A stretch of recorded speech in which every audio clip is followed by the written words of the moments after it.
Hey, how's it going, everybody? Welcome to another daily movie review. You know who I am. I'm Shaun. I'm from Zoobox, and today we're going to be talking about the 2011 film Conan the Barbarian. Yes, I have this one too. Of course I do. I'm one of these sick fucking collector people. Yeah, I got the 4K on this baby. I ain't fucking around. Got one of these sweet Lionsgate 4K where they barely do anything. I think actually I got this because it was like $6 or $7. You know, it was when I first got my 4K player. I was excited. You know, you just want to have some 4K media to have access to. You know, so I kind of just bought a few things that I probably wouldn't have purchased otherwise, and I never owned it. And when I bought it, it had been so long since I had seen it that it was almost like I hadn't seen it at all. I think I saw it one time, maybe in the movie theater in 2011 when it came out. I think I might have gone to see the movie. I have like kind of a sense memory of like wanting it to be good. That's what I remembered at the time. It's kind of like when they did the sequel or the prequel to The Thing, which if you don't know, John Carpenter's The Thing is one of my all-time favorite movies. And I was obviously already like, that's fucking crazy. Like, why would you fuck with The Thing? Why make a prequel? But I tried to be optimistic. You know, I didn't want to be a negative Nancy. And I think I felt the same way kind of about Conan.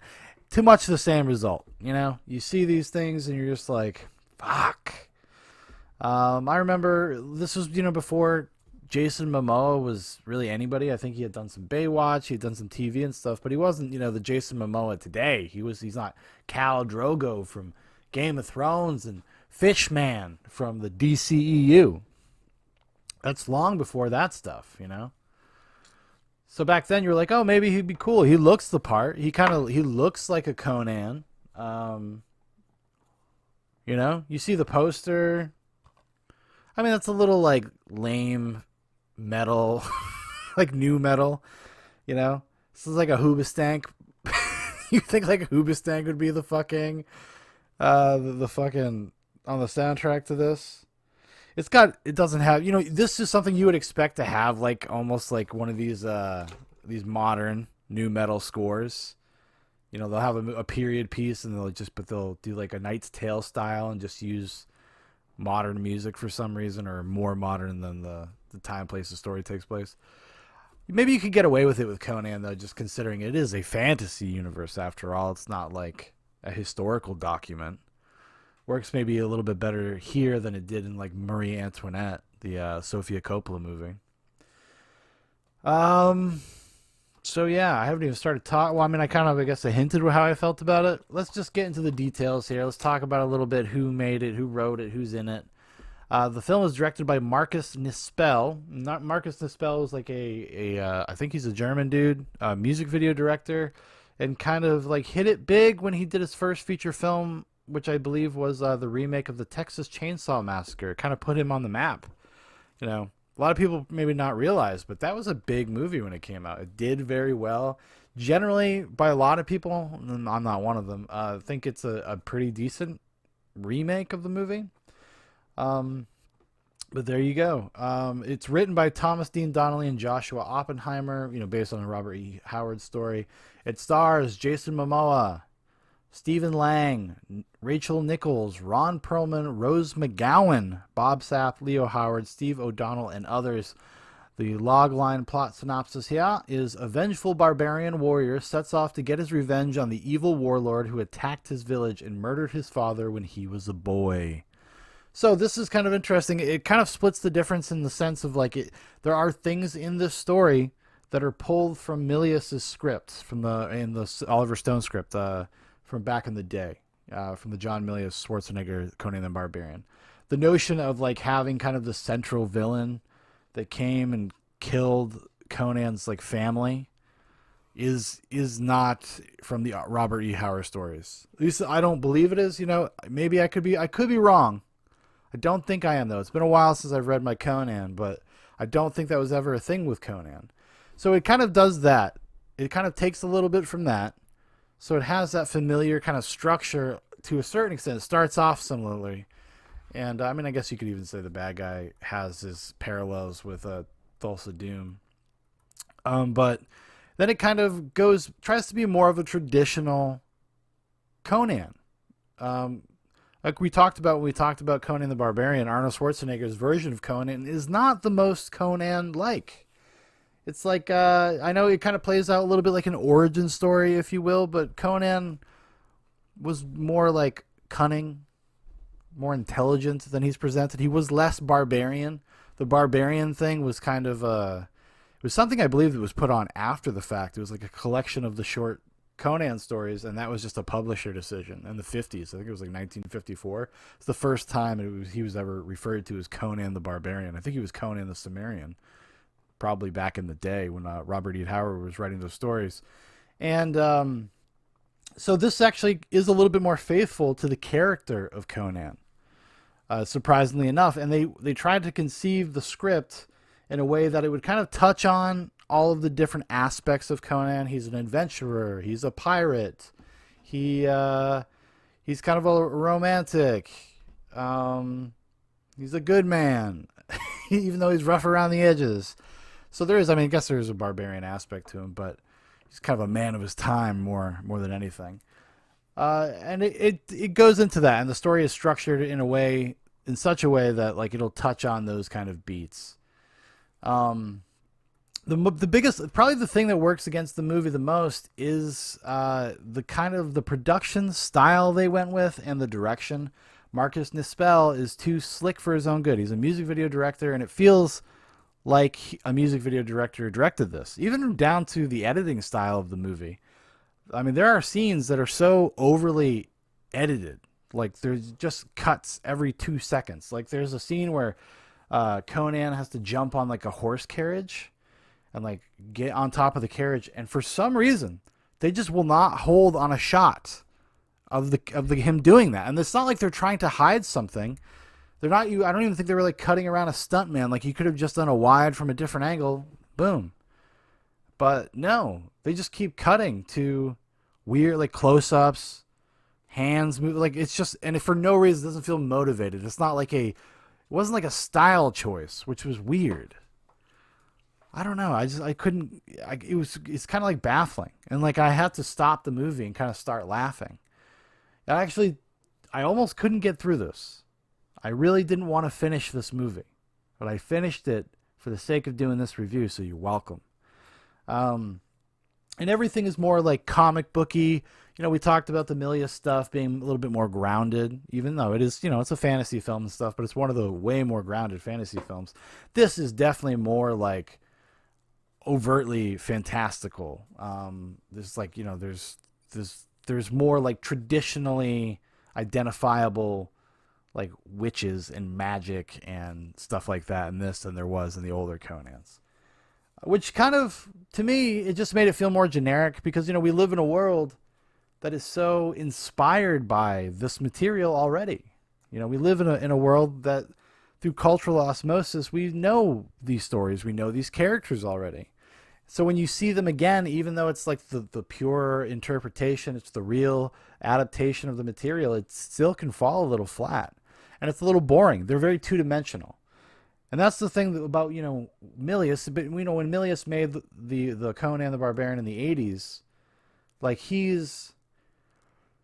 while he was still on the cusp of like fantasy filmmaking, he wasn't really that, there was so much that came, like, you know, in terms of media, the film medium, especially, or television, that was like steeped in fantasy stuff. But I mean, he had his own take on it.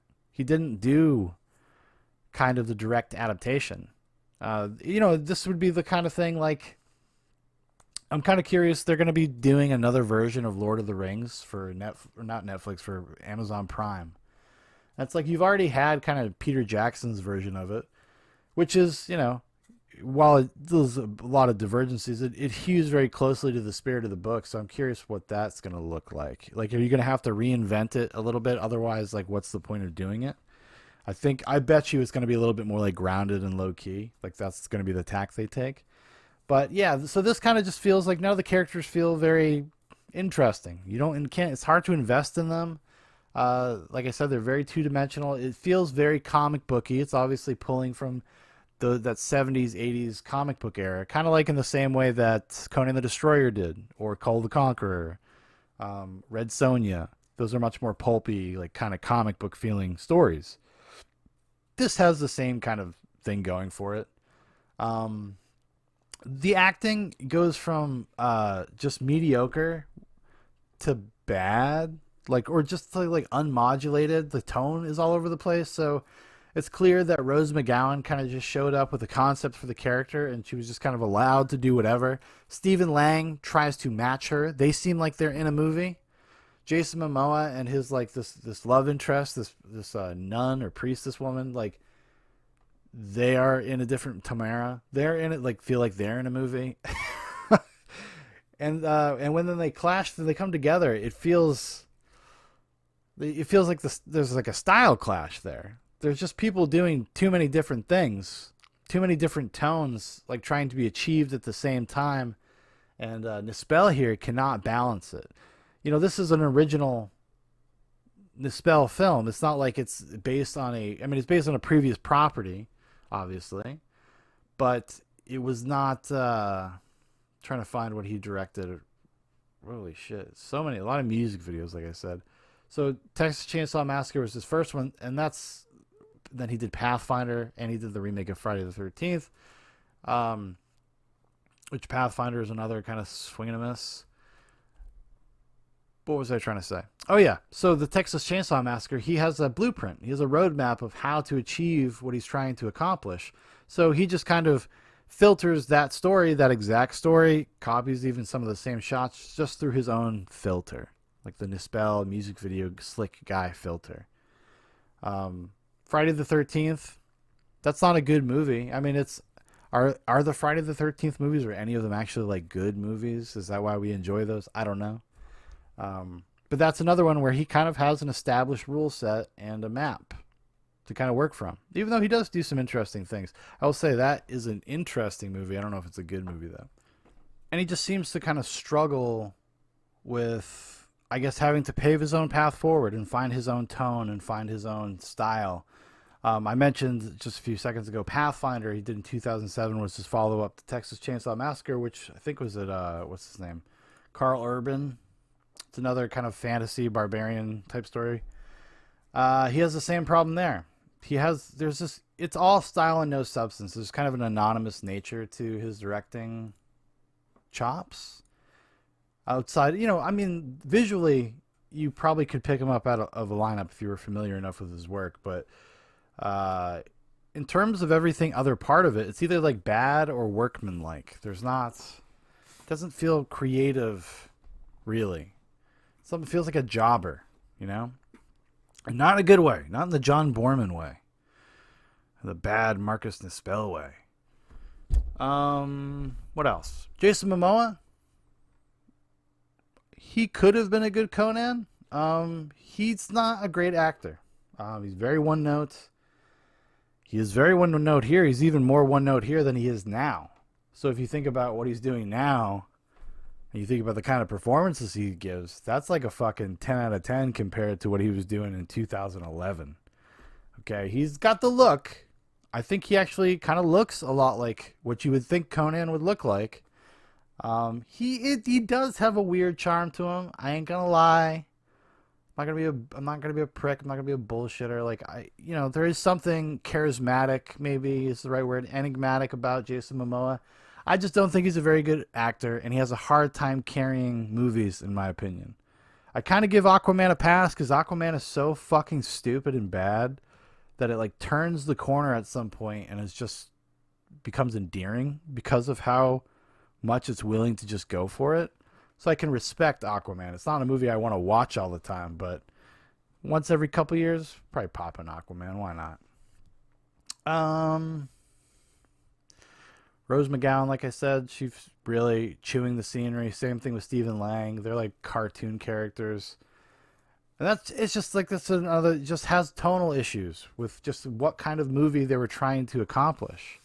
It sucks too because this was their chance. This was the chance to get Conan. They had so many nightmares, issues with the rights to the character and all that stuff, right? And they have this chance they're going to be able to go out and make a rated R Conan movie in 2011, which, a lot of stuff was forced to be like a PG-13 movie.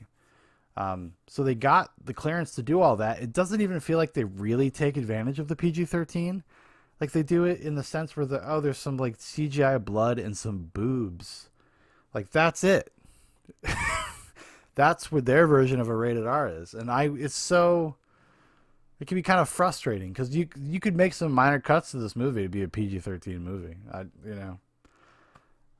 I don't think that being rated R actually didn't do anything for it, but this was a chance to reestablish this franchise and get something rolling. And I don't know how people like Marcus Nispel get behind the driver's seats of stuff like this. I just really don't. Maybe he's just a really nice guy. You know, you got to take that into account. That could be it. He could just be a nice dude and people like to work with him. Maybe he makes a good pitch. You know, that could be it.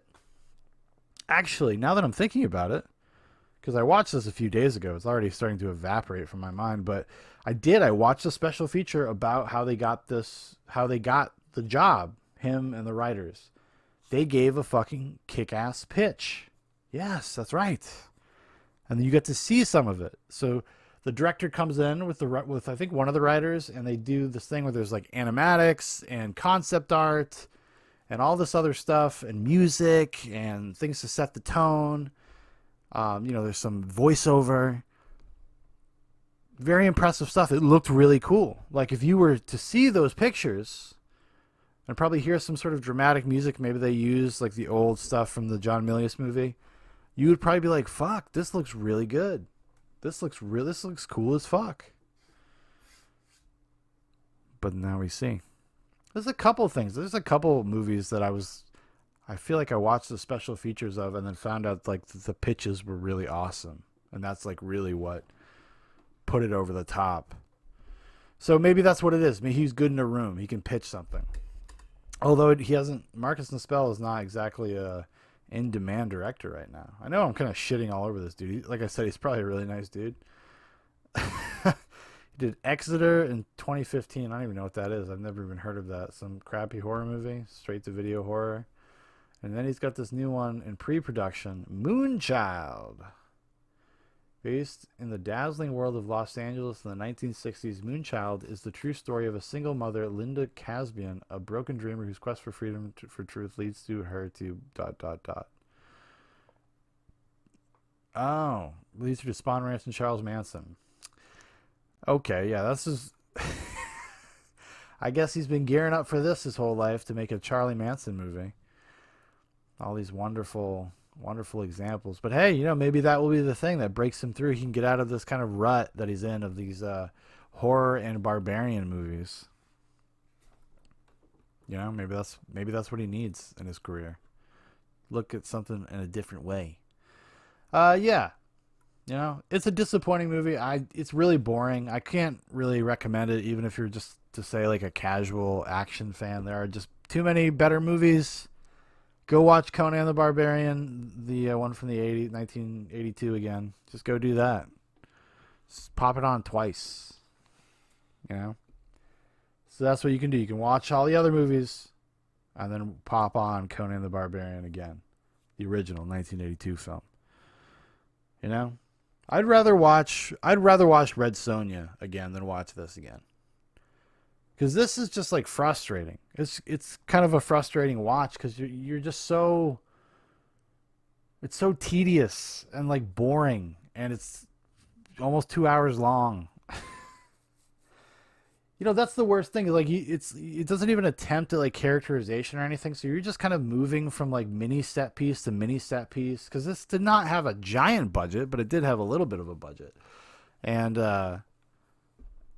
it just feels fucking boring. That's it. That's all I gotta say about it. It's fucking boring. It's a boring movie. Really hurt my heart, I can't even remember how I felt about it when I saw it in 2011. Like, that's how little of an impression it left on me. I still can't, to this day, I do not fucking remember. I don't even, like I said, I think I saw it in the theater. I don't even know. Just fucking, I'm already having it right now. It's already happening. The movie, the memories of it is bleeding out of my brain. And by tomorrow, I'll have forgotten it forever. And then I'll trick myself again in a couple years and I'll see it up on the shelf.